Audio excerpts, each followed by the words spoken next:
Spermatogenesis adalah siklus lengkap produksi dan pematangan sperma. Proses spermatogenesis menjadi bagian penting dalam reproduksi, karena pada tahap inilah sperma terbentuk sebelum akhirnya bertemu dengan sel telur di tubuh wanita.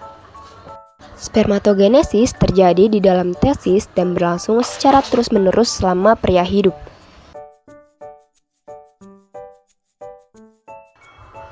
Tahap pertama, yakni diawali dengan berkembangnya sel spermatogonium yang bersifat diploid atau 2N, kemudian membelah secara mitosis.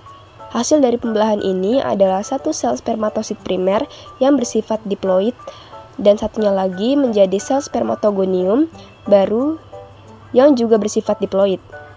Kemudian, spermatosit primer mengalami pembelahan meiosis 1, menghasilkan dua sel spermatosit sekunder dan oosit sekunder. Kedua spermatosit dan oosit sekunder kemudian membelah lagi pada meiosis 2, menghasilkan 4 spermatid yang haploid. Langkah keempat, spermatid kemudian mengalami pematangan dan pertumbuhan ekor menjadi spermatozoa yang fungsional.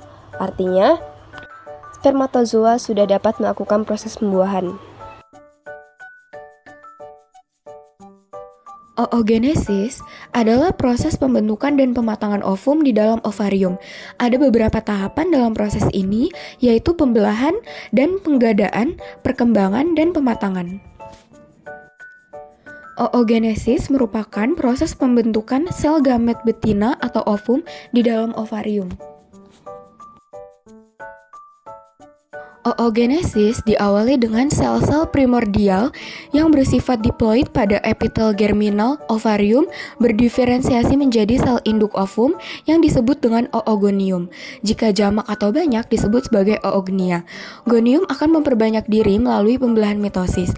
Oogonium pada manusia mempunyai kromosom sebanyak 46, yaitu 22 AA plus XX yang artinya memiliki 44 autosom dan 2 gonosom yaitu gonosom X dan X. Oogonium kemudian membelah, terjadi sinopsis dan duplikasi kromosom sehingga terbentuk tetrat.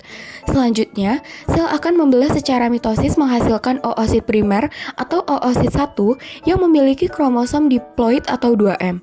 Sel oosit primer berukuran lebih besar daripada sel spermatosit primer karena memiliki sitoplasma yang lebih banyak. Kemudian, oosit primer akan mengalami pembelahan meiosis 1 sehingga terbentuk dua sel dengan ukuran yang sangat berbeda atau kontras. Sel yang berukuran besar yang mengandung hampir semua sitoplasma dan kuning telur, sel ini disebut oosit sekunder atau oosit 2.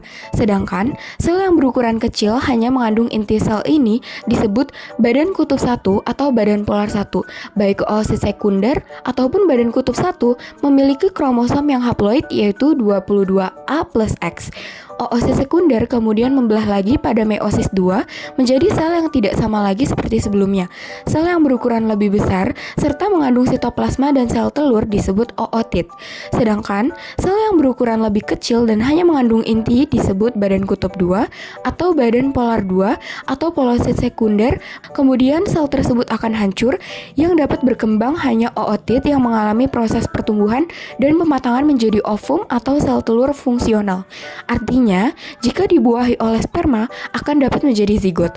Ovum memiliki kromosom yang haploid. Kromosom ovum pada manusia yaitu 22A plus X.